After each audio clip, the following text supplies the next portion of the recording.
Welcome into the Celtics Late Night. My name is Ben Vallis. Thank you for joining us. Hope you're doing well as the Celtics keep their season alive. They keep all of our hopes and all of our dreams alive as they send this series back to Miami for a Game 6. The series deficit is just 3-2 now. Alongside me, the man with the mistress, Jake Eisenberg. Jake, how you doing, man? Welcome Let's back. go. Yes. Let's go. We're alive. We are just alive. Such a relief. What do we say to the god of death? Not today. Yes. Let's go. The mistress is back. Everyone's back. I know we're going back down to Miami. I know Bobby's the man with the hat, so I'm trying to get on his level. I'm not actually going to be able to fly from the edge of the world in Tasmania to Miami in that time. So I'm just going to bring that vibes. Bring the vibes from here, man. How you going, big dog? Oh, dude. How about this? Anything's possible. Anything's possible. Anything's possible, Jake. Anything, including coming back from a 3-0 deficit. Look, before we keep the good vibes rolling, a quick introduction, given this is only our fifth ever installment of Celtics Late Night. We are from the First of the Floor Celtics podcast, which is part of the CLNS network. We've been doing the pod for about 5 years now. You can find it on all podcast platforms. You can find it on our YouTube channel, as well as a bunch of other content that we do to supplement the podcast, or you could argue the podcast supplements that content. If you enjoy this show and you want more similar content, make sure you find us over there and subscribe. So we mentioned, Jake, after the last game, that 13 teams have come back from a 3-1 deficit. Do you know how many teams have come back from a 3-2 deficit in the playoffs? I may have seen this one floating around. Is it 55? It is 55. Amazing. Yeah. Amazing. It is well done. You know, I know two of those teams. Oh, yeah?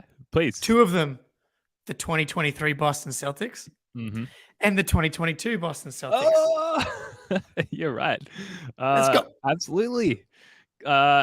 Yeah, so the Celtics win this one 110-97. It wasn't that close. The bus one boys minus Blake Griffin kind of just re-puckered us a little bit towards the end of the game there. Paul Pierce was in the house. McLovin was in the house. The vibes were ever present in the building. And we got 89 points from our big four in the Jays and Smart and White. Jake, a lot went into this win. What was the most standout factor from your perspective as far as the Celtics blowing out the Heat in this one? Chicka, yeah. Play some defense. Some defense. It was beautiful. Obviously, it's making some shots, but the defense is night and day. Like, how many points off turnovers, generating steals. This looked like last year's defense, and we have not seen these guys that much in these playoffs. I stand by the culture shock aspect of coming into this Heat series. The Sixers are just as good as Embiid is and as good as Harden is. It's very simple. It's slow. It's deliberate. You know exactly what's coming. The Heat are movement, pick and rolls with different guys. It's like a very diverse, so much movement. And that's why I expected them to lose game one. I expected them to win one of the first three, but now it feels like they've grabbed hold of the rope and they're just like, okay, we got it. We're pulling ourselves out of this hole. We know how to guard these guys. And that's the biggest difference. I think they shot, the Heat didn't actually shoot that badly from the 3-point line. They were 39% from three. But the key, they only shot 11 threes in the first half. 11. And I think in game one or game two, they were in like the 35 3-point attempt range. And like, that's not just like them getting them up. That's them taking them because they're open, because the ball's moving. No one is getting cracked off the dribble the last couple games. And that was what was frustrating about the game three and game two, is it's like, how are you guys all getting beaten off the dribble? No one's getting beaten off the dribble anymore. Everyone on the Heat has to make tough shots. And once that happens, you're running, you're going. The Heat defense cannot get set, and we are off to the races. Right. So you think we've overcome the culture shock? Like we've arrived, like our gut bacteria has adjusted to the local cuisine. We've got our travelers checks. We've checked in after a few reservation nightmares, and now we're settled and we're out like exploring and dominating in this case. When did you unclench? When did you Uh unclench? when Spo didn't put Bam and Jimmy like back in late in the fourth. So like very, very late in the game. And even then it was like a partial unclench. Well, I was gonna say, did you re-clench once there has Heat been cut some, it? yes. Yeah, I have they reclenched. cut it to 10 with like a minute and 12 seconds to go. And I was like, come guys, don't do this. Please, Lord. But Sam Hauser, deep three, which we'll get to. That's right.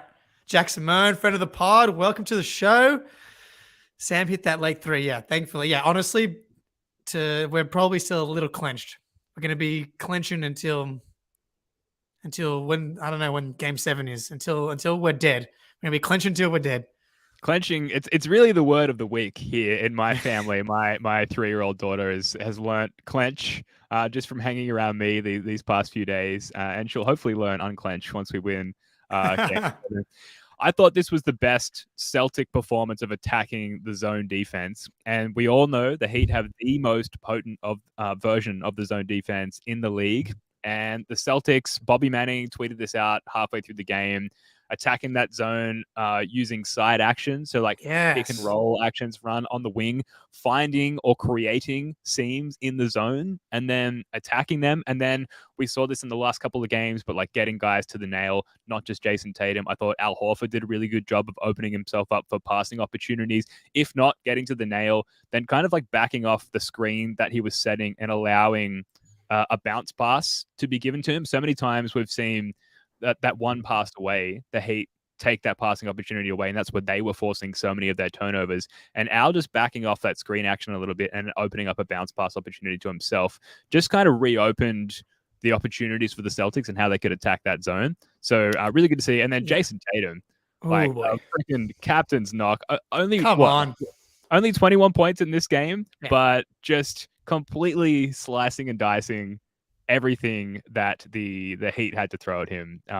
Say more about Tatum's game, because I don't know if this is like top 5 Tatum playoff captain's knock, but it's up there, at least as far as the maturity in his approach to this one. Like he's one of his top 5 playoff games, or you mean like playing like a top 5 guy? Well, top 5 playoff games, but I'll go either way. Yeah, I know you look. This time of year, Ben going either way is not out of the question. I'll go whatever way it takes, okay? Exactly right. Way it takes. Mate, I've been going either way with D White and the Mistress all season long, so it's been good. But Jason Tatum, I can't believe that he doesn't get his playoff triple-double because of rebounds. Because I've been beating the Jason Tatum is an elite rebounder drum, and one of his like most underrated aspects as a player has been him as a rebounder. And so for him to go 2 rebounds short of getting that triple-double was just a little frustrating. But yeah, one of his best. Like if you told me he only had 21 points coming into today, I would have been a little bit worried. But 21, 11 assists, should have been 12 if he doesn't throw that behind the pass. We're up 24. People are starting to unclench pass. And just because he loves us and we love him, he had to just throw that pass and the Heat go on a cheeky little 6-0 run. But Tatum was in complete control from the get-go. 12 points in the first quarter. That dunk where it's the Cody Zeller pick and roll defense on Tatum and Rob.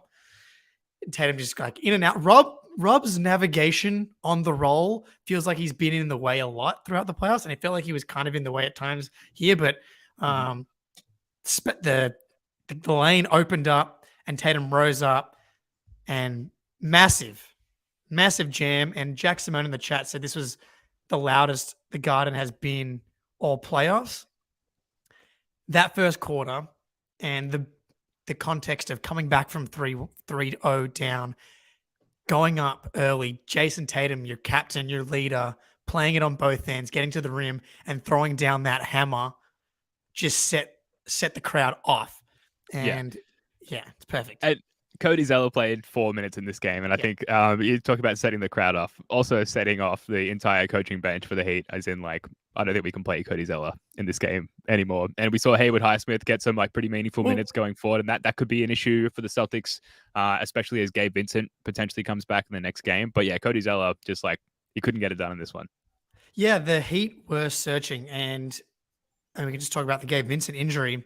Like it's kind of hard to put, and this is the Heat though. Like they're surviving on fumes.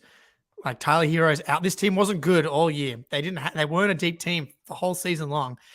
They've been relying on Gabe Vincent and Caleb Martin to play like Damian Lillard and Scottie Pippen, and there was no Damian Lillard for the Miami Heat today, and they really needed that ball handler because Kyle Lowry, he was good in game one, and he's been like solid enough in the other spots, but you put him into a starting role in this spot, he was in hell. Marcus Smart was picking him up full court, picking his pocket towards half court, really, and then everybody feels comfortable kind of attacking him. Al Horford in the post, attacking him off the dribble. Spo was really searching. It was Kevin Love played, and he was out for 2.5 quarters. They went small. They tried to go big. Nothing was working at all. Not a single player on the Heat team today looked comfortable. You just have to keep applying that pressure. Like Cody Zeller cannot play. The fact that he's been able to play up until now is frustrating. And finally, we get to a point today where he plays 4 minutes because that should be an insult. You should not be allowing Cody Zeller to see the court in Boston. It's an indictment on the Celtics. And so it's so good to see them just be themselves. The old familiar Celtics that we knew from, I guess, like a little bit that like 21-5 run to begin the season. I tweeted this. I was like, I missed these guys. Yeah. I missed these guys. Like we saw them in games 1 of 2 of the Hawks series, game 7, bits and pieces, maybe game 2 against Philly. But like they really haven't been around a lot. And that's for a variety of reasons, for a variety of players being up and down.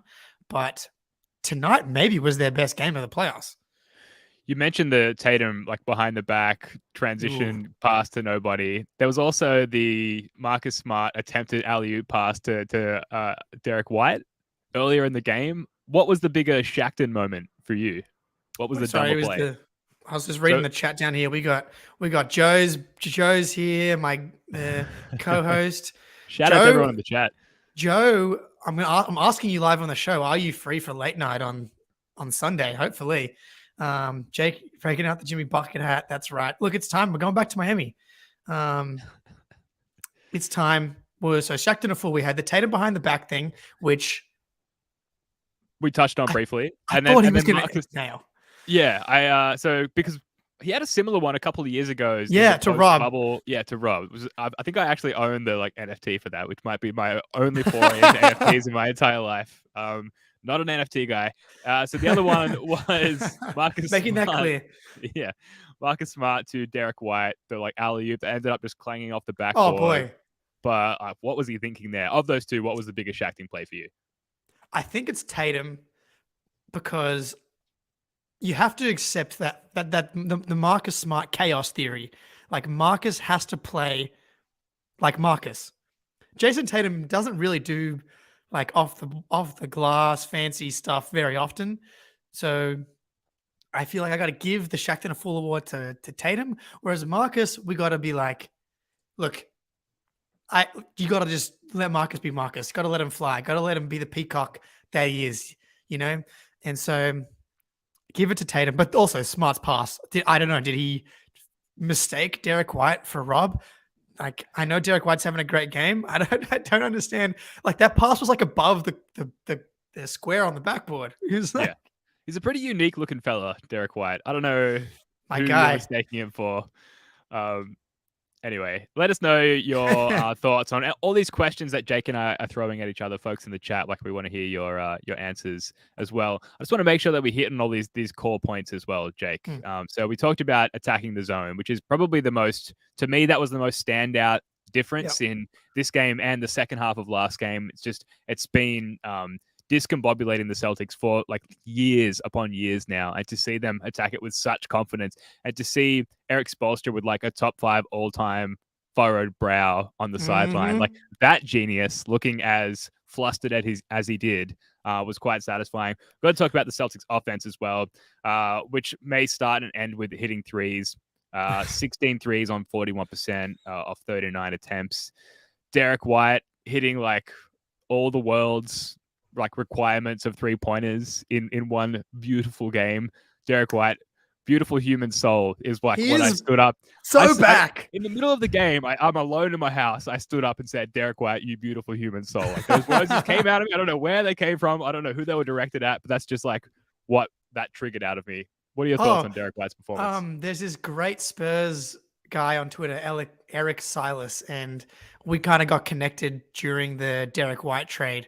And today he tweeted like, so great to see Derek White shining on the biggest stage, because like Spurs fans, when that trade happened, were just like effusive with how much they loved Derek White, and they're happy as Celtics fans watching Derek White do this.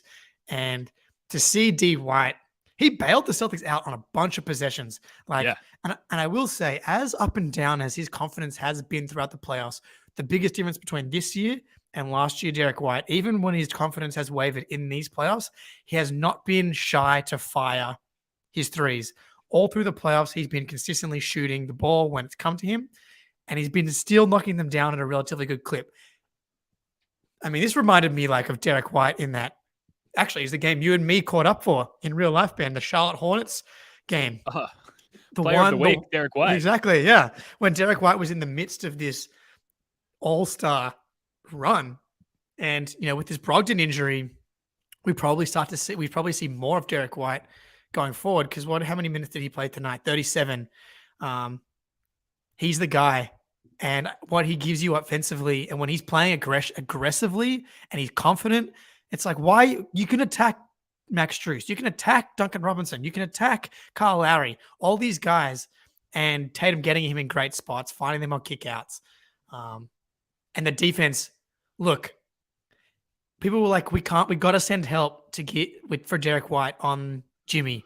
And to be like, it's hard with context and hindsight as games progress, and you reflect on games like 1 and 2, and Derek White was giving up buckets to Jimmy, but like they're these 12, 13, 14-foot, heavily contested fadeaway jumpers, and you're like, it's not bad defense.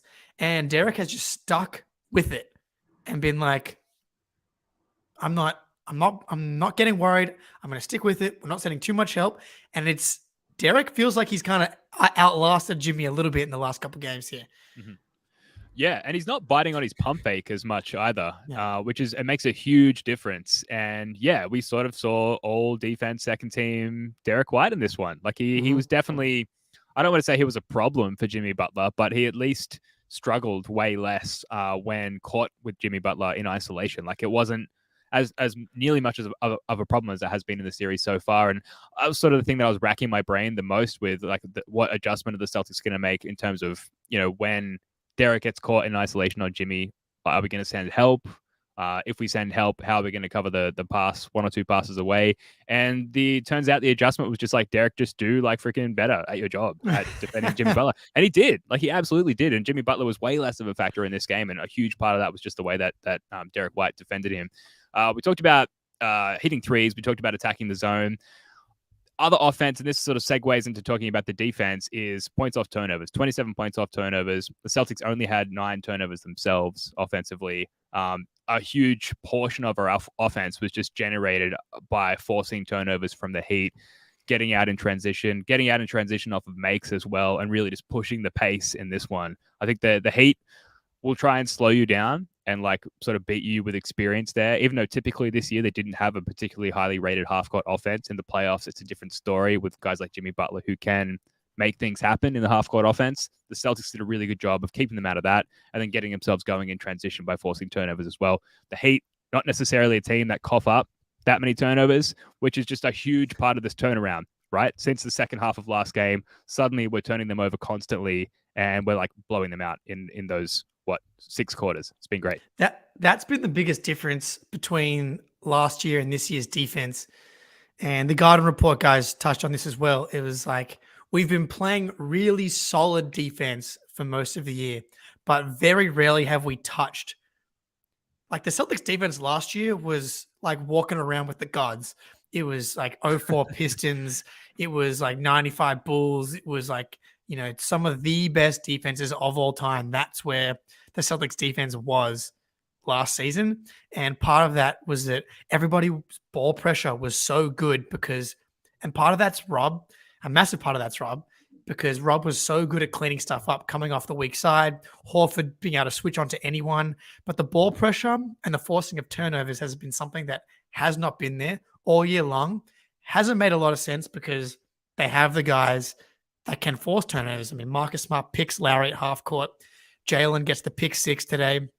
Tatum, one of his best skills is at an off-ball defender is getting hands in passing lanes and like jumping up with those giant long arms and like catching toe tap touchdowns kind of on defense and going down the other end. We have not seen that a lot this year. And I just wonder, I don't know a lot about how black magic works and how deals with the devil work and satanic rituals, but I wonder if there is a limit to their power because the Celtics feel like they're figuring it out. They're gaining power while the Heat's grasp on the series is falling away. And all of the reasons why people didn't pick the Heat in this series, all the reasons why the Heat were the 8 seed or 7 seed and were like 3 minutes away from losing to the Bulls in the play-in start to come to the surface here, where they can't find enough offense, they can't hit shots, and the Celtics on the other end are ramping that defense up and rediscovering their defensive potential. And a lot of that talk about where did the defensive identity goes. And I go back to Al Horford with Addie Chin, where she asks, where did you guys lose your defensive identity? And Horford really pushed back on it. He was like, I don't think we fully lost it. I don't agree with that. And I don't know if that specific moment, but it felt like there was a lot of talk about the defense and their identity and where is it in the last 2 games, but specifically tonight, it was elite. Can they do it again? Because like playing with this level of intensity takes it out of you, and they have to. And like this is why what happens when you don't give yourself any margin for error. You have to play at your topmost capacity. You cannot let your foot off the gas. It's full go, full time, no breaks. Yeah, well, like I guess the one benefit of going down 0-3 in a series is that you get elimination game Tatum and elimination game Celtics all the way through the rest of the series, potentially up and beyond 7 games. You talked about how you're not quite sure how voodoo magic works and things like that, and I don't pretend to have any idea. Did you see on NBC Sports Boston that between games 3 and 4, Abby Chin and Chris Forsberg went out in Miami and sought out like a psychic essentially to try and, I did see that. Yeah. To try and tip the tides in our favor, cosmically speaking. So that may have worked as well. So credit to those guys, friends of the show as well. Yeah. What else we got on this game? We talked about the defense. Surviving cold stretches from 3. So while we were hot early in this game and then later in this game, there were stretches where we kind of got bogged down offensively. The whole game really got bogged down. It was a real classic playoff slugfest where it's just both teams know each other's schemes. They know what everyone's doing at all times. And if you're a basketball sicko, that can be a lot of fun just because okay, where's each team going to score in this environment? We weren't scoring from 3. I thought we had some really good instances of Jason Tatum, who again didn't score highly in this one, but getting to the free throw line, doing a really good job individually of breaking down the defense. And if not getting himself to the line, finding dump offs to Rob, finding kickouts. And we had some timely buckets from Marcus Smart and Derek White. Grant Williams only had 1 3, was 1 for 4 from 3 in this game, but it was one very timely 3 late. And Tatum in particular, I thought was the catalyst for keeping runs on the board, if you will, during that period where our offense slowed down. Yeah, I texted my dad at halftime and I was like, Jason, Al, Grant, and Brogdon are 1 from 11 from 3, which was a good thing because it was like, okay, it obviously there was some hot shooting involved, but a lot of our guys that we kind of believe that can make shots were missing.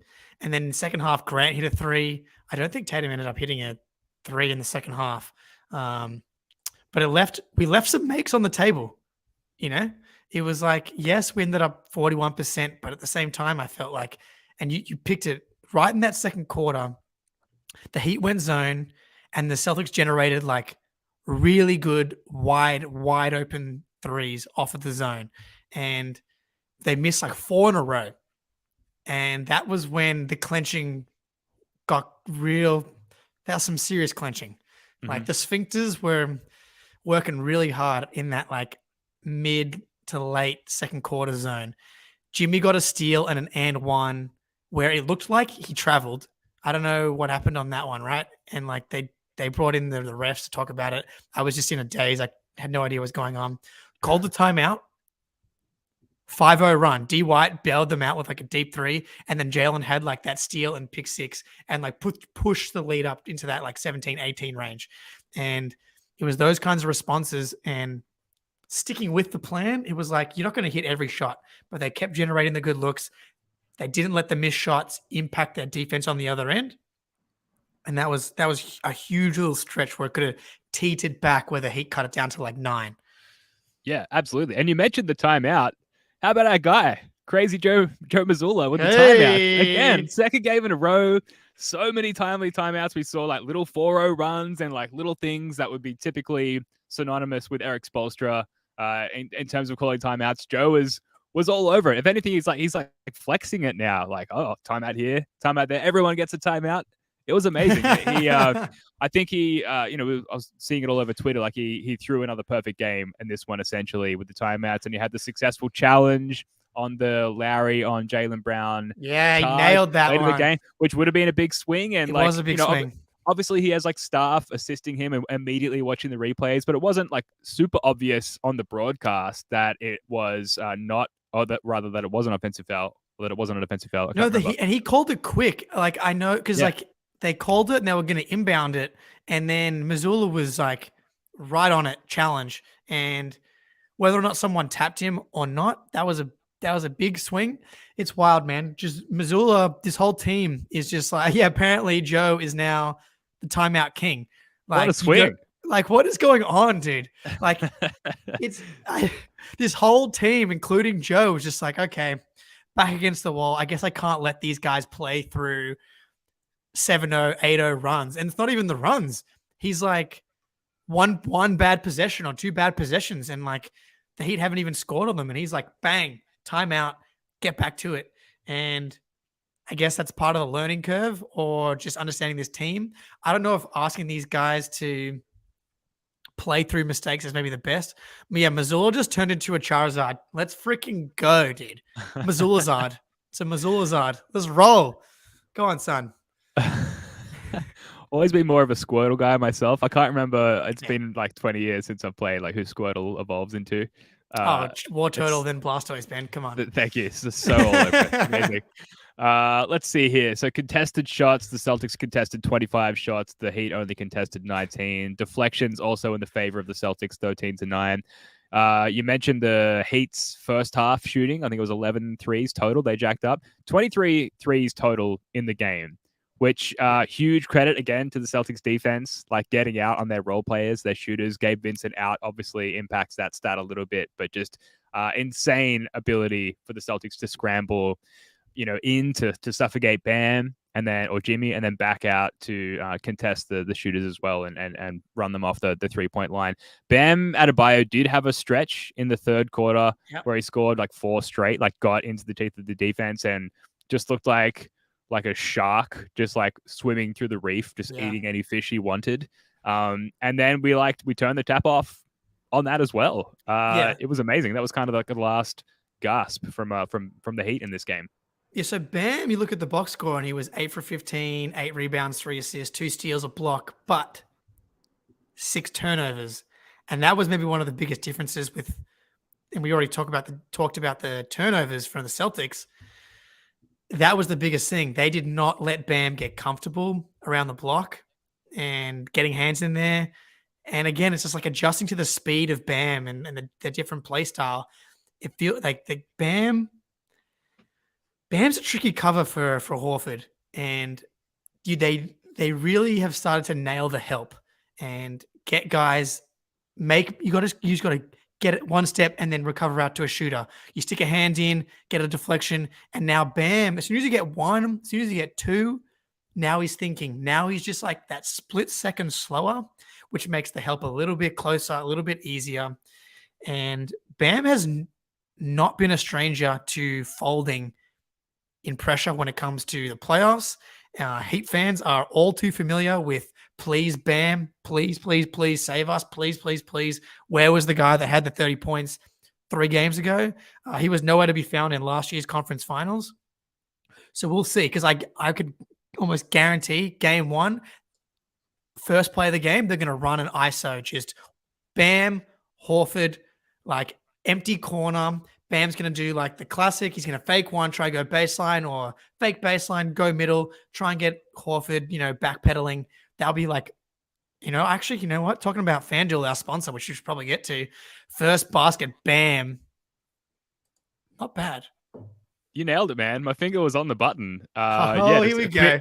Quick shout out to our sponsor, FanDuel, America's #1 sports book. Great promotions every day, safe and secure app. You get paid instantly, which is rare in the sports betting app landscape. No sweat first bet up to $1,000 at FanDuel.com/Boston. I almost lost the ad read there, Jake. What do you got for us? I mean, you kind of touched on it moving into game 6, but I think the line favors the Celtics by 3 currently, which is like we talked about clenching. Like I'm starting to clench again. Just reading that line, that's nice. a little too close. But really, the line and like who's favored, who hasn't really mattered in this series that much. Do I need to keep waffling on as you like? No, I got one. I got one. Okay. So we got. Because I really think that the Bam Adebayo will be like the go-to thing, because I think he is such a bellwether, a barometer for when the Heat winning and are like playing at their best is when he's aggressive and he's creating advantages. So I would not be shocked if the first play of the game, they're just getting him ISO'd on Al Horford. And so you've got a few options here. So it's like Bam Adebayo, just other. So Bam is the first one. That's plus 1,000. So, if you no sweat first bet, you put $100, that wins you 1,000. So Amazing. That's probably going to be my bet, just because I think that they're going to need Bam to get going. Because if they can shut and look, honestly, if you're watching and you remember this and you watch Horford stop Bam on that first possession, even if it's not the first possession of the game, if it's whatever the first Bam like aggressive move, one of those first things, if he gets stopped, if they force a turnover, if something like that happens, I feel like that could be a very, very good omen going forward. So keep an eye out for that one. Yeah, we certainly will heading into game 6. There's a few other things that maybe we can save for the individual performances. Like I want to talk about offensive rebounds and second chance points, but we should save that for the Al Horford talk, which we will get to. Anything else like at a macro level, Jake, on the game, what you saw adjustment wise, or, what was surprising for you from either team as far as their approach to this one? Nothing really we're just in a weird spot. Being down 3-0, you win game 1. I think both of us, even last show, we were like, it's just a weird, like you're excited that we won a game, but it still feels like for us to get back in this series is going to take a lot. And they came out. I think that this is the key, is that they feel like they're playing, I don't know, it's just the elimination Celtics, and they're playing at their best. And when the Celtics are playing at their best, when they crank the defense up, when they're moving the ball, when Jason Tatum is the initiator, I think that's broadly what has to happen. There were some moments early where it was like, okay, Jalen's initiating and things got a little messy. Tatum just has to be the initiator, because that's like they're just committing 2 to the ball pretty much from the tip. They're putting 2 on Tatum. He's making great decisions, and then it's just whipping. We're getting open shots. Jalen can attack. I think once you put Jalen off ball, let him take a few less shots. Like just have the humility, Jalen, to be like, okay, this is not the series where I'm going to be playmaking from the top. if he's going to initiate, I liked kind of Jalen in the corner, kind of like they kind of put him in the corner, posting up a couple times. Bit more careful, purposefulness. I think that's the key. Just whip it real good, baby. Let's go. Whip it good. Yeah, you mentioned Jalen, and we'll get to him in more detail in a sec. But collectively, it does seem that there's more awareness of like what it feels like to get stuck in the Heat's defense. And throughout these many playoff series that we've had against them, and last year in the bubble as well, we see time and time again. Jalen is probably the biggest culprit. Tatum, Smart, really anyone, they get stuck trying to penetrate the Heat's defense, and they end up coughing up a turnover. And it seems like there's this sort of pre-recognition ability to predict, if you will, like the feeling of about to be getting in that situation, to articulate it very poorly. But I think you know what I'm trying to say. Like, and they can predict when they're about to have the ball stripped from them, or get in that sticky situation where the Heat are about to strip the ball, and actually sort of pull away from that and turn around and look to make the pass back out to the perimeter. I saw Jaylen Brown do that a number of times in this game, and every time I was like, whoa, like he's just so not like tuned that way. He's never really conducted himself that way. He's always kind of been balls to the wall, head down, get to the hoop. And for him to sort of feel the defense on him and to feel the need to spin out of it and get the ball back out and reset is huge and new for Jalen and the team collectively. So that seems like a really good collective adjustment as well. A couple of post-game quotes here. So Jaylen Brown on the Miami Heat, quote, "It's tough. Those guys play at an incredible pace. The pace they play at is similar to the Warriors. They sprint to their spots. They sprint to their screens. You can't blink. You have to be disciplined. You have to be sound." And Jaylen Brown, again, on what's changed since game 3, quote, "Nothing special, just being together in moments of adversity," which is generic, right? But very, very true as well. Should we move on to individual performances? I know we talked about Jason Tatum already, 21 points, 11 of the team's 23 assists, 8 boards, 2 steals, just 1 of 6 from 3. And that's where I think you have to acknowledge how much of a good Tatum game it was, that he was so poor shooting from 3, and yet like he was just everywhere. Like his fingerprints were all over this game. Anything on your run sheet or your notes, Jake, about Tatum that we haven't gotten to yet? So I asked you this last late night show. I said, who is having the better series, Jimmy Butler or Jason Tatum?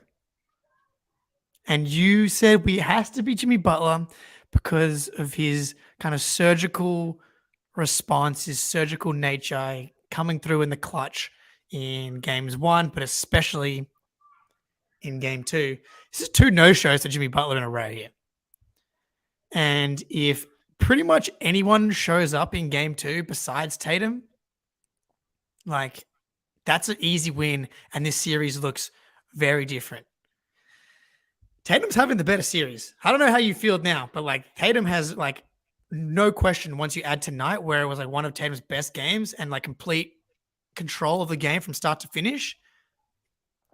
And Jimmy can say in the post game, we're going back. We're going to win game 6. He said that last game. What happened? Don't know. They lost. Yeah, it's tough. I think like if the pendulum is swinging back towards Tatum, it's kind of like just on the neutral, I don't know what the term for it is, like mid swing. Yeah, like whoever wins the next game, you'll say that either Jimmy or Tatum had the best series, right? Because I think if it goes to a game 7, it's almost even, right? Like one team has to win game 7. You can kind of call it even between both teams, both players. Like if Jimmy comes out and has a 40-point response game in game 6, like you'd award it to Jimmy, even if Tatum does get 40 himself. It is close though. I know what you're saying. Like I don't know if it is close. Maybe you're right. Like folks in the chat, let us know who's having the better series, Jimmy Butler or Jason Tatum. It's just so hard to like award or credit the Celtics with too much yet. Like it's a spirited fight back, like to not be swept, like to not even lose 4-1, like credit them, but like you're still down 3-2 to an 8 seed. And so I'm just not ready to start to dole out the credit. Maybe in like 5 years when emotionally I'm over it, I can like zoom out, dial up stats.nba.com and like look objectively at the 2 performances. But right now, Jimmy's up 3-2 and was up 3-0. Like I can't not give it to Jimmy. Do you know what I mean? Yeah, but like he had Gabe Vincent and Caleb Martin playing like this absurd level, right? And like Jaylen Brown has this honestly maybe the worst playoff game of his career in game 2. And if all we get is like just a bad game. And the Celtics win that game going away. Like they were up 9, 6 minutes to go. And if they win that game, no one turned up really in that game. And it was just like Tatum has 34-13 and like obviously he goes down in those closing moments. But it was because that there like no one else was helping and he tried to force it. And so I would just like the record to show that I actually think that Tatum has like been markedly better than Jimmy. Like he has not showed up in either game. Tatum's had one no-show. It was game 3, obviously an important game. Which honestly makes me want to ask you a different question, but like, ask. Go for it.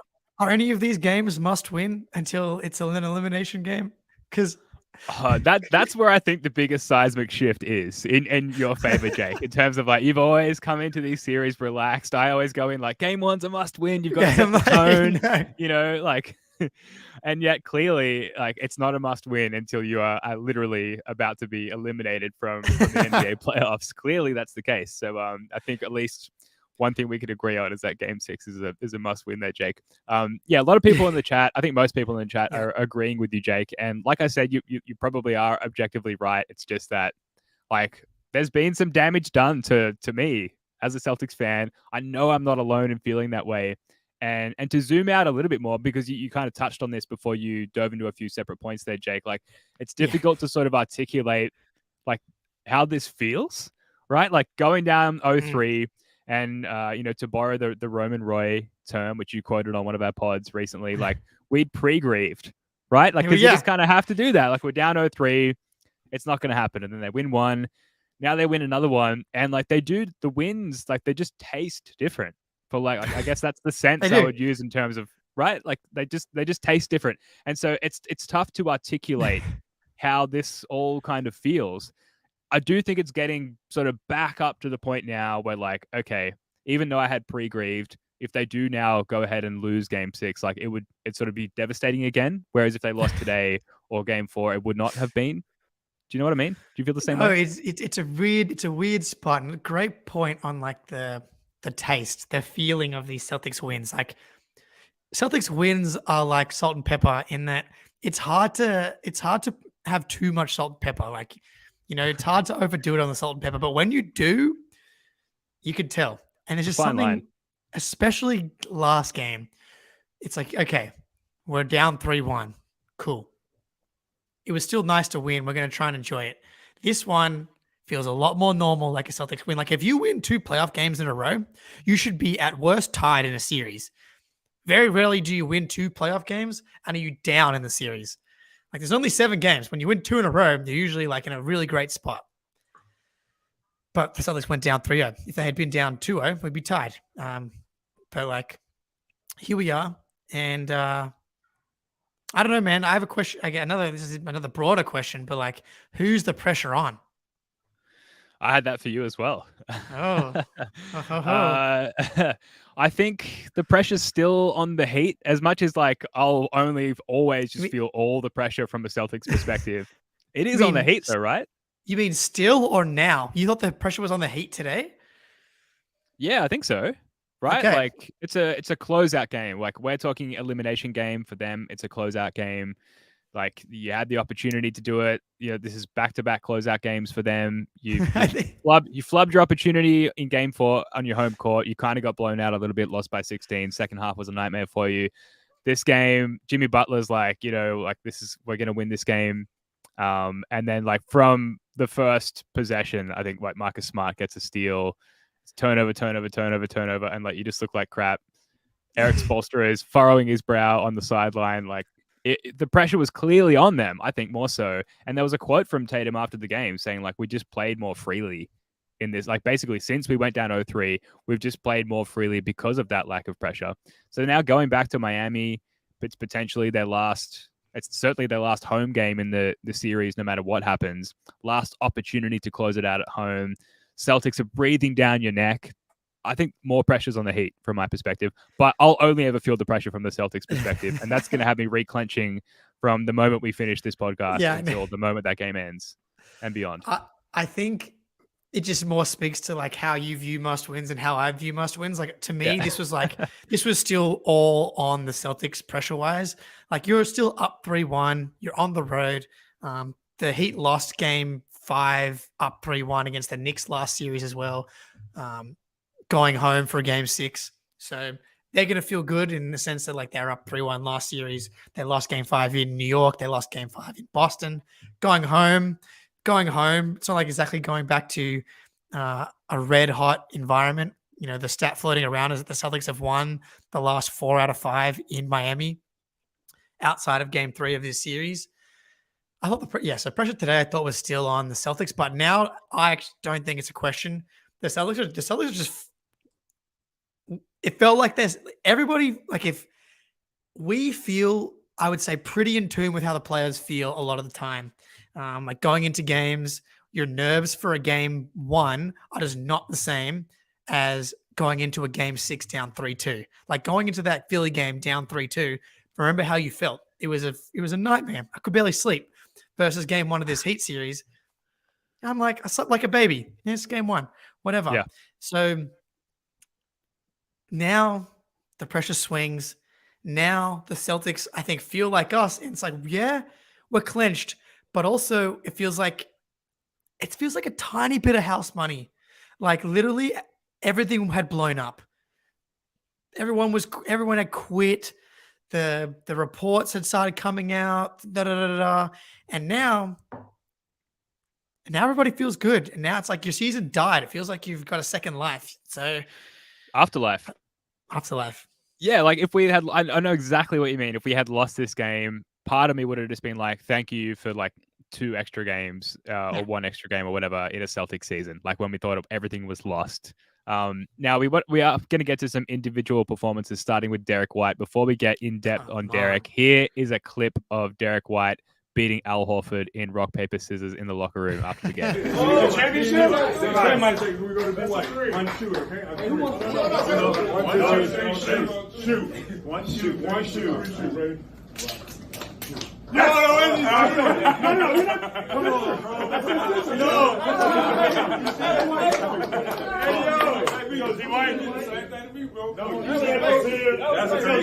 Let's go, champ. Nah, that's crazy. What you mean? Let's go, champ. Rock, paper, scissors, shoot. Rock, paper, scissors, shoot. Rock, paper, scissors, shoot.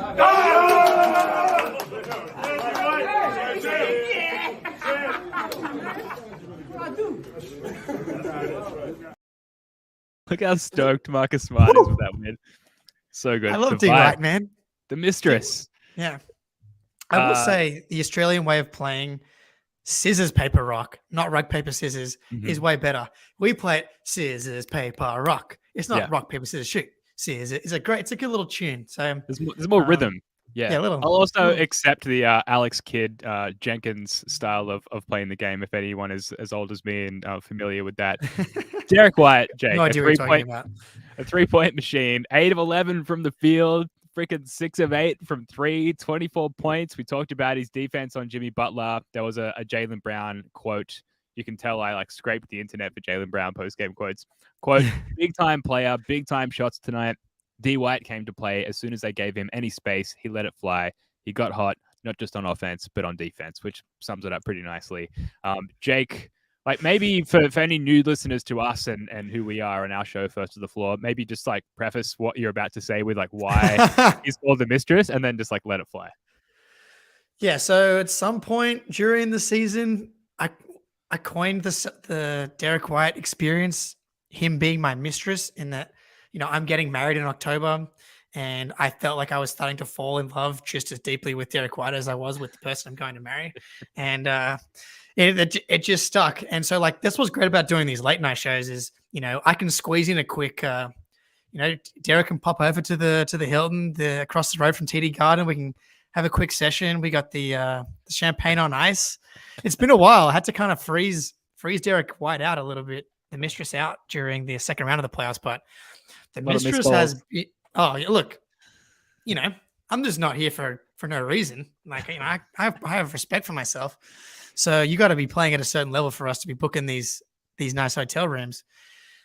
And tonight, I mean, we're talking presidential. We're talking we're booking out the ballroom. We're going 5-star coup d'etat dinner, Tao. I'm just trying to think of like these random New York nightlife spots. That's where we're going tonight, and absolutely deserved. Like when this guy is rolling, it's beautiful. Yeah, really such a difference maker. Just one extra guy, kick out option. But Derek White's case, when he's playing confidently, yeah, we did interview Derek White's dad. I wasn't on that pod, but it was you and Wayne Spooney, wasn't it, on that one? Yeah. It was yeah, we got D White on a game. It was after the third Cleveland game where they won, and it was great. Derek's dad is a very, very knowledgeable ball guy. Great Twitter follow if you haven't followed him as well. Like really knows what he's talking about. But yeah, like it's a whole family affair. Like we're all on the same page. We also had Grant Williams' dad, Gil, on the show during the off season as well. So Celtics players, like, we're coming for your dads on this show. And your parents, siblings. We'll take anyone. Any relatives, honestly. We're desperate. Derek White, so good. Al Horford. Now is probably a good time to talk about the offensive rebound. So 11 rebounds for Al, 5 offensive for Al Horford. The Celtics destroyed the second chance points category 17-7. And so much of that was just Al and Rob. And really, like, we saw like Marcus Smart and, our guards get into it as well, just like swooping in for offensive rebounds. Just trying to find the total here as I fumble through the box score. That's just a nice little addition as well. And this, along with everything else we've talked about, is just like clearly indicative of the, like, I know it's cliche, but the energy shift, Jake, in like back against the wall, on the brink of elimination. They've just turned everything, all the stats, all the hustle areas up to 11, including offensive rebounds. I do have that stat now. Forgive me. 12 offensive boards. Yeah. Sorry, go ahead. No, I just realized how sick I'm going to feel before game 6. Like, this is so great. This is so great. It's going to be terrifying, game 6, when we come out and Jimmy hits a couple baseline jumpers and Max Strus hits a 3. It's just going to be like very scary. But I know we're going to try and refocus here. No, all the hustle stats, but we have the depth, we have the athleticism, we have so many. We should have so many advantages in so many spots. And to see Al Horford have a game like he did tonight, where he's impacting winning at a really high level, despite going 0 for 3 from 3, where like that's been another barometer for when the Celtics are playing at their best, is Al Horford knocking down threes. That was what he did last game. Found another way to impact the game. And I think that has to be the mentality going into the next game, is like, yeah, it's been awesome to see the shots fall. You have to be prepared to win a game where you shoot 30% from 3. Like, you just got to be ready to scrap, like loose balls, rebound, and offensive rebounding, I think. And you go back to the Miami Heat, where they lost the game to the Atlanta Hawks in the play-in. And the main reason they lost that game was because Clint Capella and Onyeka Okongwu just dominated them, absolutely overpowered them on the boards. And the Celtics have ways where they can do that. And I think that needs to probably be the focus. Like, that should be something they lean into going into the next game. So, like, win on the margins, Ben. Like, we've heard a lot of talk about the margins this year from Joe Mazzulla, and we've seen a lot of not winning on the margins. Margins, turnovers, offensive rebound. What can you control? Your effort, your energy, your intensity, your offensive rebounding. Let's go. You're on mute. You're on mute. Ben's on mute. He's too excited. As soon as you talked about like starting to worry about game 6, you've sent me off in that direction, and now I can't bring myself back. Margin call is what I said to my muted microphone. Al Horford absolutely brought the energy in this one. It's so good. Like, whenever you see Papa Sportif, Al Horford, like flexing and just really, really in the zone in any particular Celtics game. Of anyone personnel wise on the Celtics roster to like have that vibe change permeate through the rest of the roster. Al, I think, is the king of that, of being able to like single-handedly shift the vibes with like one hustle play and then like an unpredictable outburst of emotion. So it's so good to see that from Horford. Just like getting down the list quickly of other individual performances, I'll throw out some names at you. So Marcus Smart, Grant Williams, Rob Williams, and I'll throw in Joe Mazzulla as well in terms of an individual performance. And I know we already talked about him, but of those four, what's kind of the most standout to you? For me, it's Marcus. And I've been through games 1, 2, and 3. I'm like, where is Marcus? And it doesn't have to come. Obviously, it's amazing that he shot 4 for 6 from 3 and 7 for 12 from the field. But the defense that he played tonight was just peak. He's just switching. He's getting under Bam. He's getting that steal on Lowry. He's offensive rebounding. He's making those winning plays. Like, that's playoff Marcus. Like, his ability to make the winning plays, the Brad Stevens moniker, why he's been here for so long, why Brad Stevens has not traded Marcus Smart, is because he impacts winning. He makes winning plays in the playoffs. And today I really felt Marcus Smart making the right pass, taking the open shots. Someone in the chat earlier today mentioned how he shot a lot of corner threes. Like when Marcus Smart's shooting wide open catch and shoot corner threes, that's a good thing. When he's taking those above the break threes, sometimes I know he made one today, but like in the flow of the offense, how many assists did he have? Like 5 or so? Yeah, 5 assists today. 5 steals, 2 assists. 5 steals, right? I mean, that's it right there. Yeah, and those early corner threes as well. Like when they were going down, it's one thing for Tatum to get into the seams of the zone. It's another thing, like we talk about the things we fret about, already starting to fret about Game 6. Even when you find when Marcus Smart is the kick-out option for a wide-open corner 3, there's still that little part of you that's like, he's open for a reason. Like, but then when he starts to make them on a regular basis, and he made his first 2 in this game, finished 4 for 6 from beyond the arc in total, that's a good sign. And another thing that permeates down through the team, like if Smart's hitting his shit, you better be hitting your shit as well if you're someone else on the Celtics. So Grant will. Yeah, I was gonna say on Smart, like after tonight, obviously he went 4 for 6 from 3, but he's officially after tonight shooting 40% from 3. Like he's been in the playoffs. Like he's been good in the playoffs. Correct. Yeah. He's been good, and he often is good. Much better shooter when he gets to the playoffs. So it's like, leave him open at your peril, because I find like in big games, Marcus is never going to be scared, and he can knock these shots down. Grant Williams, like nothing statistically jumping off the page there. I mentioned he only hit 1 of his threes of 4 attempts, but it was a big 3 though. Yeah, very, very timely 3. And other than that, like, yeah, it's not a game where you want to look at the box score to evaluate his performance, but 27 minutes, I thought he was really impactful in his minutes. He certainly knows how to trouble the Heat, and whoever he gets sort of switched on to there defensively. He fits very well in the Celtics defense against the Heat schematically. Like, he doesn't miss a beat. We've seen guys like Brogdon, Jaylen Brown, like get lost on switches and get backdoor cut and things like that. Doesn't happen to Grant. Grant is like completely locked in that sense. So while we didn't get the same scoring punch from Grant, I'm always going to be confident in his minutes, and I'm going to be hopeful that he plays, up to 29 minutes or 26 minutes as he played in this one in Game 6 as well. Jake, it's great, but it's like so hard for me to not think like where was Grant? We could have been a 62-win team if you played all season. I always go back to that first game in Atlanta, the Game 3 where he was like 4 for 4 from 3. That should have been the moment that he re-entered the rotation. Because the biggest issue with Grant this season was just like playing outside of his role and trying to do too much. And whether that was contract related or not, it felt like once we got to the playoffs in that Game 3 against Atlanta, that stuff went away. The first game against Philly, where he got a lot of minutes, he played really well as well. And so, yeah, I'm stoked. I'm stoked that Grant's playing great. It's hard for me to be like, why was he not playing throughout the Philly series and to start this Miami Heat series? Because obviously it's a good matchup, because he can switch onto anyone on the Miami Heat roster. Like, you're not scared about. Granted, the one guy that is giving him trouble is Caleb Martin getting switched onto him.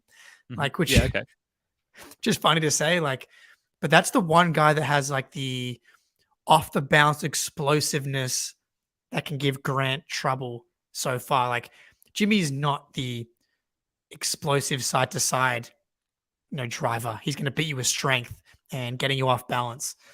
And Grant's done it, honestly, even in game 2 where he poked the bear, quote unquote. He was still playing great defense. He was still right there with good contests. But Grant battled, and you're going to obviously see more of him today. And I like that. I like that he. It's great in retrospect, right? It's like Al Horford 0 for 3 today, and some guys that didn't shoot that well. There's definitely feels like if Derek White doesn't go as white hot as he did tonight, there's still Tatum 1 for 6, Horford 0 for 3, Grant 1 for 4. There's still some shooting pockets where it feels like we can get back to close to that 40% range with some other guys that were cold tonight.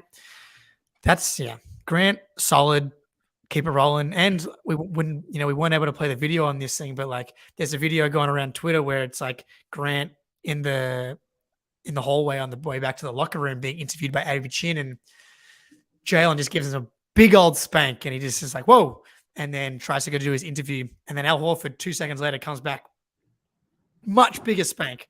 And it's just like the vibes. Yeah, look, I saw it in the chat earlier. These guys really look like a bunch of dudes that are fake liking each other, especially when it comes to someone like Grant Williams, who is kind of polarizing among fans. Like he serves his role as far as the friendship group guy goes. He's the guy that gets ripped, whether good, bad, or otherwise. It's like that's who we're roasting, and Grant welcomes it. And I think that it's an important chemistry role. Yeah, but if someone else rips on him, you're like immediately like jumping in for him and sticking up for him. But that's that's the vibe, like the little brother vibe. I do not have a little brother. That's what I imagine it is like.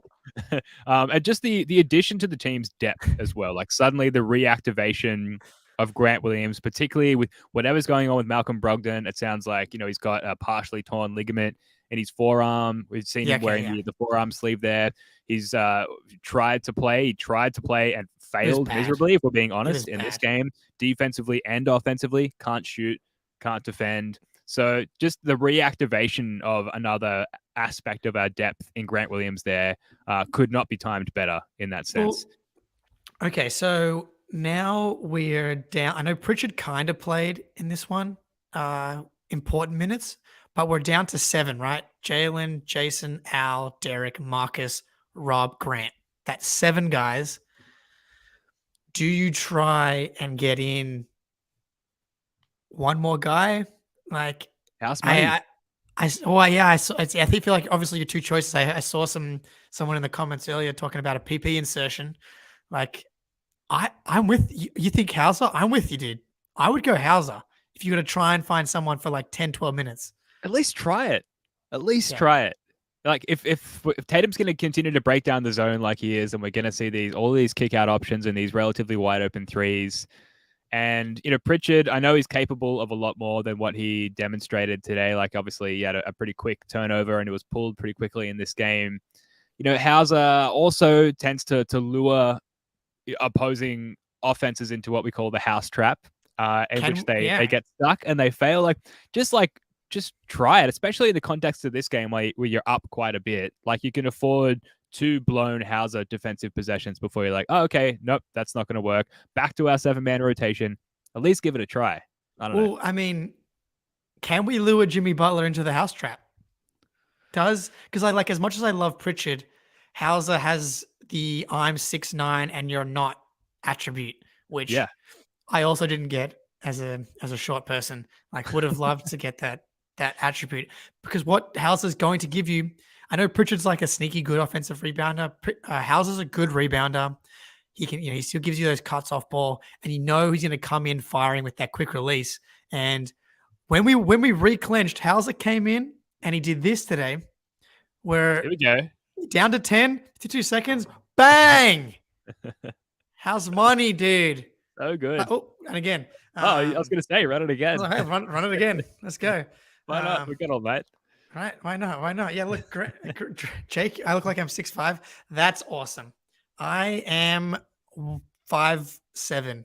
So, but I did go undefeated at pickup earlier in the week. So, hey, nice. getting out my frustrations of going down 0-3. But I think it's Hauser. And as soon as Jimmy Butler goes to the bench, that's when you try it.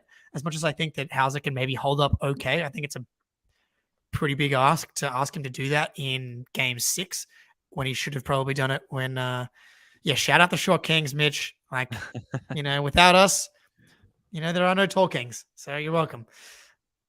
As we look to move on, and look, we all like just Isaiah Thomas, 5'9", absolute legend, with incredible stature. So shout out all the short kings in our life.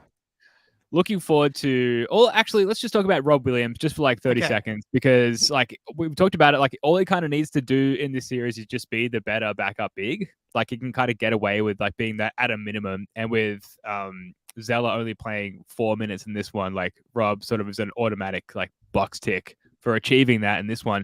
And yet like he continues to be so much more aggressive if he catches the ball deep. And it seems like, again, as attacking the zone, we've got this like extra card up our sleeves now where we get to that point where we find the open-ish corner 3. As the defender scrambles out to the 3-point shooter, we're finding Rob directly under the hoop for these like the easiest buckets of all time. And then Rob just being more aggressive on the catch and the short roll as well, and putting up these like shots that we've never seen him hit before, and he's hitting them at like 150%. Is amazing. I love Rob Williams. The chosen one. I have in my notes. Rob back? ? Oh, he blocked Jimmy Butler. Yeah, dude. That's when I wrote it down. I was like, Rob back. Like Jimmy Butler trying to bail out the Heat with a 3 that he doesn't want to take. And we're we fans of Aaron Baines when he was here. Mate, I mean, all of Australia. Come on now. Jesus. Look, I was better questions, DJ Daniel. Yeah, obviously. I was hoping we were going to get Joe Ingles instead of Gallinari, because like that Aussie energy is like good for the locker room. I'm thinking Patty Mills on a minimum after we trade Pritchard. But who are we talking about? We were talking about Rob. And he's back. He's back. And the culture shock again of coming into this Heat series, I feel like Rob is like the most susceptible to being got by Jimmy Butler. Like Rob just is so jumpy, and Jimmy Butler is so smart and so good at getting guys off balance. And Rob now looks a lot more comfortable. I tweeted it before the game today. I was like, I like Rob coming into this game. He looked so much more comfortable staying with Jimmy in the last game, where he's just taking the body hit, and these freaking 7'6" wingspan dude, he barely even jumped on that block. And that's the key, is that he doesn't have to jump in order to get really good contests on Jimmy, because if you could just take the hit and stay close when Jimmy gets the shoulder in, which Rob can, because like Jimmy's strong and big, but like obviously Rob is also big. And so if you can just stay attached just enough, Rob's got the wingspan to really contest these shots. And to see him block that, that's going to be in there next time. Game 6, Jimmy's going to have Rob on him, and he's going to be like, I know I can't, like, this is an issue. I can't just pull up and without any worries. Like, Rob can get a finger on this. Rob can get a hand on this. And honestly, Rob almost got the ball too off the block. I thought we were going to get a first the floor. Yeah. But like you talked about Rob on the short roll and his touch around the rim. I feel like not to get too sidetracked, but that's like the next evolution. And we're seeing him kind of evolve with that skill in front of our eyes. Like he clearly has not practiced his offense in that spot like at all, because he's just kind of like throwing up these shots. And Rob has always had amazing touch, and you kind of see that with his free throw shooting. He's pretty solid for a big guy. And just general Rob feel IQ stuff. He's always been, really good at that. And going forward, it's like, okay, gets the ball in the short roll, like 10 to 12 feet. He looks to pass. If no one's there, the big man's kind of playing off him, pops up for a floater or into the body, puts a shot up. He's been really great in those spots. And like, if nothing's on, just takes one dribble, one step, puts the shoulder into Bam, and just like, he's 6 feet away. Like, you're going to get a good look at the rim, and he's been knocking him down. Yeah. Love Rob. Love the bounce back. I was just freaking out in my head because I don't know if we talked about Jaylen Brown, but I'm pretty sure we did. Bounce back game. Good stuff, Jaylen Brown. Kind of. But he was solid. Like, it wasn't, I mean, he was big early, right?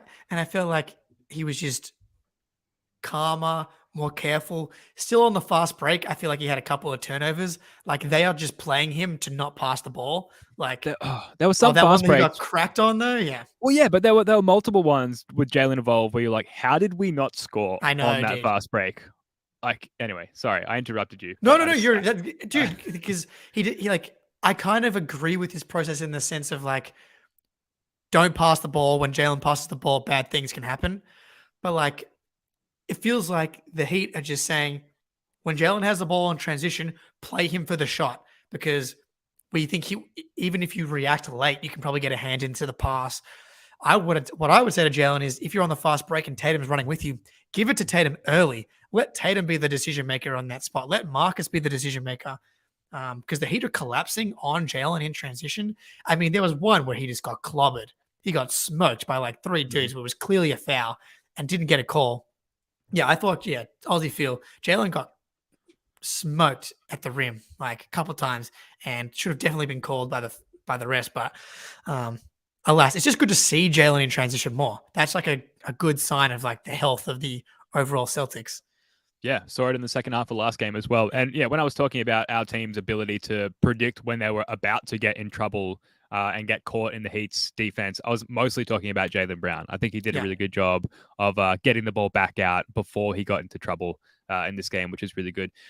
As we move on to just talking about Game 6 a little bit, I think, Jake, it's okay to sort of say, like, we don't know, because we've seen both teams like punch each other in the guts, like back and forth in this one. I think it's somewhat fair to say that both teams have shown each other everything in this one. So really the question is like, how do the Heat now respond to what they've seen from the Celtics these past two games? What's your first thought on that one, Jake? On Game 6? Yeah. I have to think this is going to be the Jimmy Butler game. And you go back to last season, Celtics go up 3-2 in Miami, come back to Boston hoping to close it out, and Jimmy Butler goes for like a 40-point triple-double. Like, Jimmy was really good in games 1 and 2, but we have not seen that Jimmy Butler 56 points against the Bucks in round 1, that I'm the best player in the league, I'm the best player in the series, I'm here. I have to think that this is going to be the Jimmy Butler game. And I would guess, because the Celtics haven't had to win a close game yet. Obviously, they've lost the 2 close ones, got blown out in Game 3, and then blew the Heat out in Games 4 and 5. And I think that's my concern is like, can the Celtics win a close game against the Heat? And that's been like, can the Celtics win a close game against anyone? Is like another good question. A lot of the games that they've won, all playoffs, have been kind of like going away. I have to think that this is like nut crunch time for the Heat, where they turn up and they really punch you. Maybe they go up early. Yeah. How does the big Jimmy game happen though? Because like, it feels like we've got him pretty well locked down. It feels like adjustment wise, and particularly for Rob and Derek, they're just like, they've got the directive, don't bite on his pump fakes. And that allows us to not have to send help necessarily. We can mitigate their role players. Like, I know Jimmy Butler is Jimmy Butler and he's capable of these superhuman performances, but it just feels like the Celtics have their finger so much on the pulse of what the Heat can throw at them offensively. I think, if anything, it's more of a Bam game that I think they need, because Bam can actually like dominate like our bigs and anyone that we has to switch on him. And I don't know. I just can't see it coming from Jimmy based on what we've seen from him so far. That said, I probably just jinxed it. Yeah. Well, I mean, look, I'm looking at Jimmy's numbers, right? And like, he's been obviously so good in the playoffs, but he's down to 33% from 3 for the whole playoffs. And you go back to the last 5 games, which is this series, 25% from 3.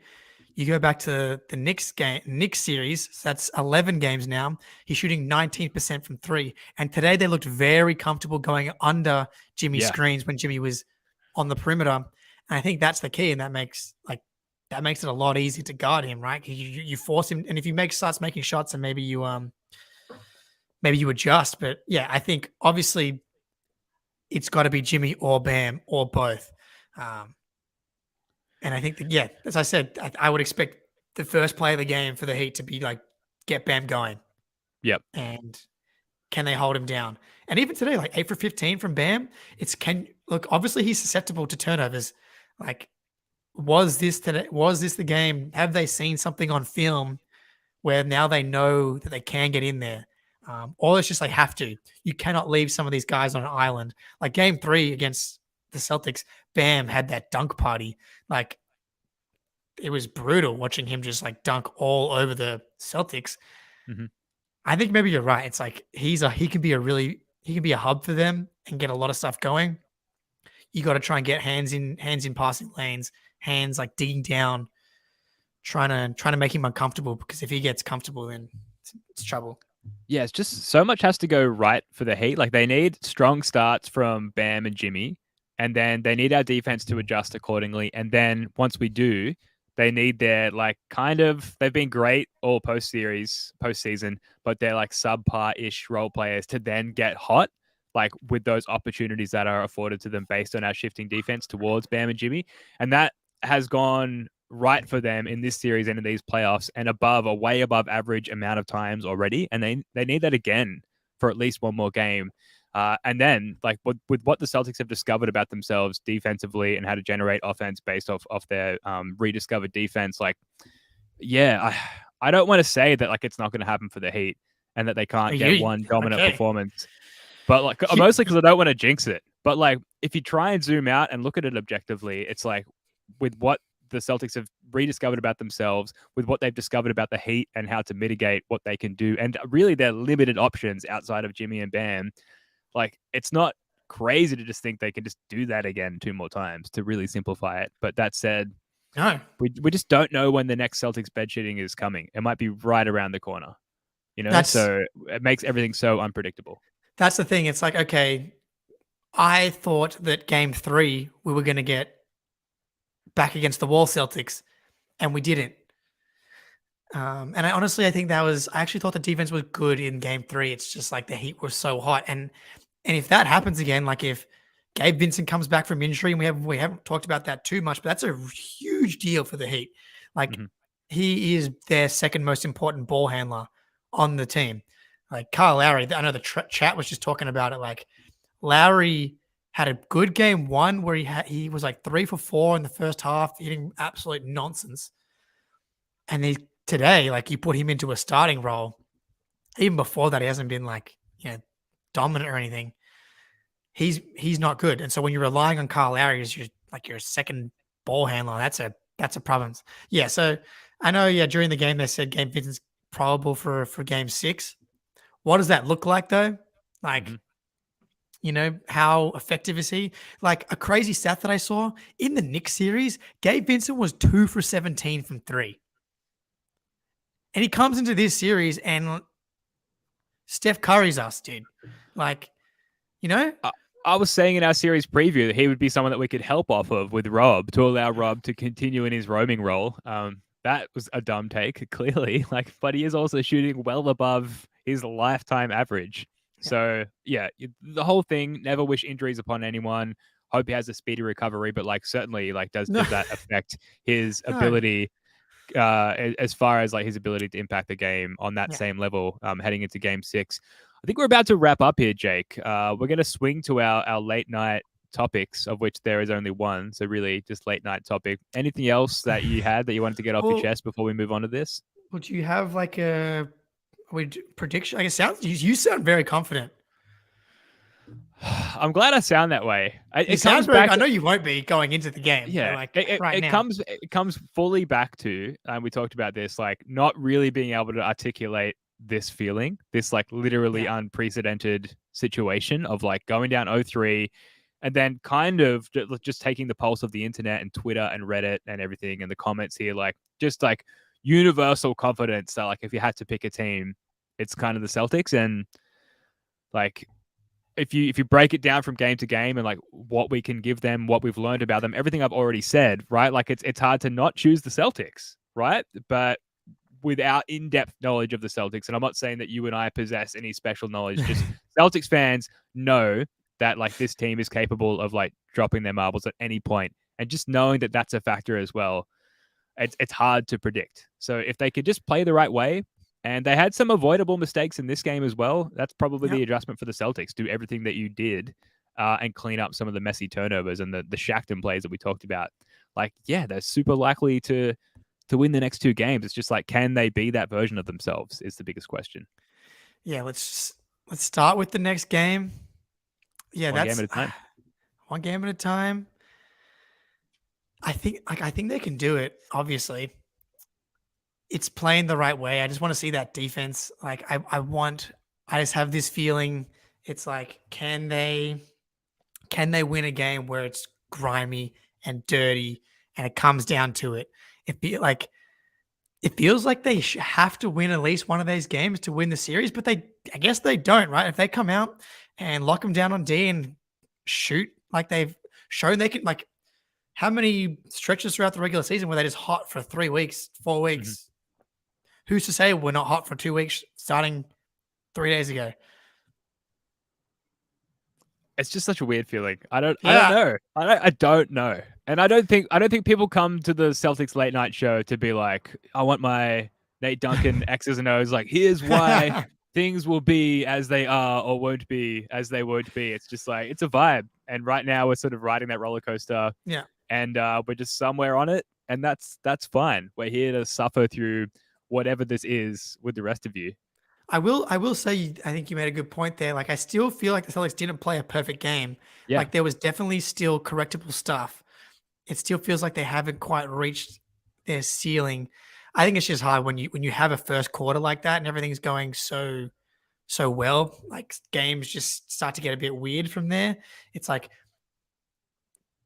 can they play that? And I mean, no one was comfortable. Not a single Celtics fan was comfortable until like 30 seconds left in the game, right? So I don't know. I think they can do it. I think I'm expecting, because now you remove the Brogdon minutes, right? Sorry, I'm just rambling thinking, but like Brogdon plays those 8 minutes in the second or whatever quarter it was, and they were awful. He does not come back there after that.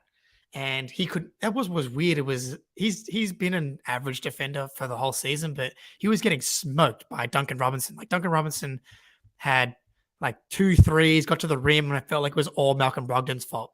It's like I actually think Hauser and Pritchard could play better defense than Brogdon did when he was out there today. And I wonder if that's just mental, in that like Brogdon's like so in his head about his forearm and I have to be able to make shots. And if you know that he's going to miss shots and he's bad on defense, you replace those 8 minutes with just more Derek, more Marcus, maybe Hauser, maybe Pritchard.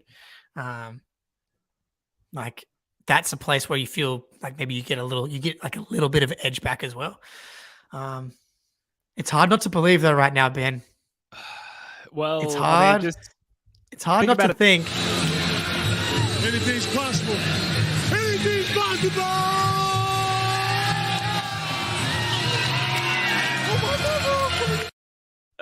Dude, my finger was on the trigger. I was setting it up for myself. You beat me to the punch. So good. Anything's possible. All right. Well, look.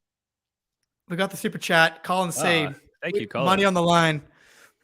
Yeah, I think we're going with the Celtics winning game 6. I think we've talked ourselves into it, even though like we've covered this, but like it's hard to know what to expect with what we've seen from the team the last 2 games, the drop off from the Heat. You got to think chances are with the Celtics going forward. The late night question going into the very back end of this show, Jake, is what's an NBA or basketball related documentary you want to see made that does not yet exist? And while you think about that, just the impetus for this is, I do have a picture here. There is a recently made Jason Tatum documentary, Heart of the City, by Thrice. That's the name is cut out by my little overlay here, on YouTube. And it's like an independently made documentary. I don't think it's made by like a big network or anything like that, but it's really, really good. I fell asleep watching it last night, and that's not to say that it was so boring that I fell asleep, just that I'm old and I fall asleep easily. And our buddy from the show, and also writer for CelticsBlog.com, Wayne Spooney, features heavily in this documentary. And he had told me that someone was making a Tatum documentary and reached out to him for an interview a long time ago, and I'd since completely forgotten.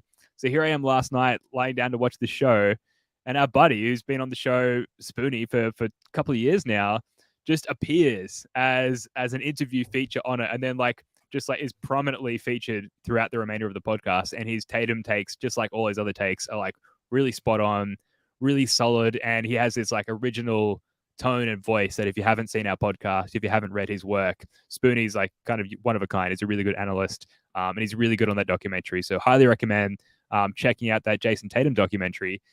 Jake, before I get to what I would want to see covered in a documentary, what have you got for us, if anything? I mean, what I really want is the Boston Celtics 2022-2023 the 03 comeback championship DVD. That's what I want to see. I got some great ones in the chat here. Like, yeah, can we get a Tommy Heinsohn doc? Like, Please. I feel like someone that spans this history of the Celtics, like up in like even this modern era, he was a part of, the young Tatum and Brown era. To have him go Russell coach, like everybody knows what Tommy's achieved. To have, I think, a Tommy Heinsohn documentary, because I think that obviously gives you a lot of the other stuff as well. I mean, yeah, like everybody in the chat, like you mentioned Tommy. I mean, he is the Celtics. Colin's got it. Like, yep. What about you? This guy's name is Dwayne Shinsius, and I mean, just look at that beautiful, beautiful thing. I mean, first of all, jawline. That's a top 5 all-time jawline. Look at that mullet. Here's another instance of the mullet. That's glorious. This is a real NBA player, and Dwayne Shinsius actually played for the Celtics. And whoa. He's got incredible hair here. It's obviously not as good as the mullet. Just to flip back through the mullet pics there again, I can't look at this enough.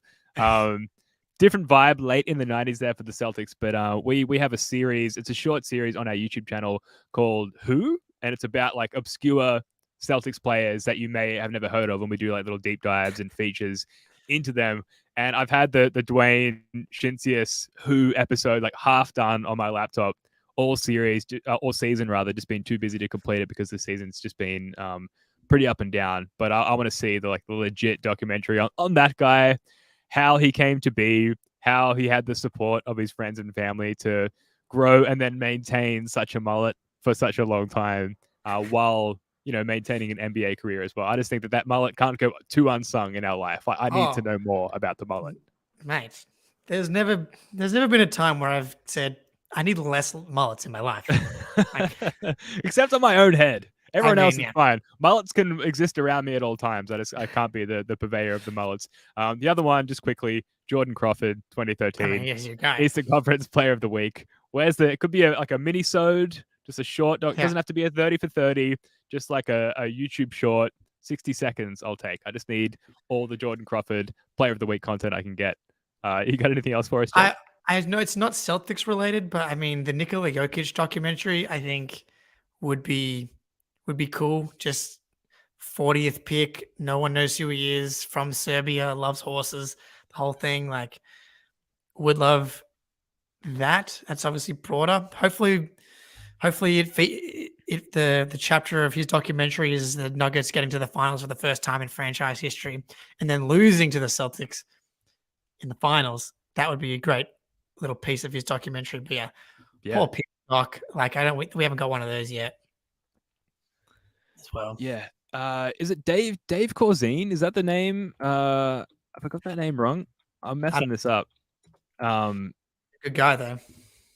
Yeah. Oh my God, I'm completely messing this up. That's the wrong name. But you're gonna have to help me here, Jake. But no. dominant Celtics player. He kind of dominated the. Man, I can't believe this is live. I wish I could delete this off the internet. Which era? Like the 70s. Someone in the chat help us out. Jojo White. Jojo White, MVP. What a legend. Believe his name was Dave. Dominated the 70s for the Celtics. Dave Cowens. Thank you, Colin Burke. Oh, is that where you're going? Oh, yeah. Gee, that's embarrassing. It is very embarrassing. Yeah. I'm gonna scrub this from the internet when we're done here. Bob Ryan's gonna come out as he's obviously still alive. I don't want to say a ghost, but just Bob Ryan going to come here and slap us both across the face for not for forgetting who Dave Cowens is. Yeah, I My can't dad's believe going I to shame was us as in. well. Yeah, This is why we need the documentary. I know. He's not famous enough. He Correct. really carried the torch for the Celtics in sort of an unsung era. When we look back at all the banners and everything, it's like Bill Russell and then it's Larry Bird. We don't talk about Dave Corzine. I mean Dave Cowens. I'm sorry. Enough. And I think there needs to be a heightened awareness for the guy. Clearly.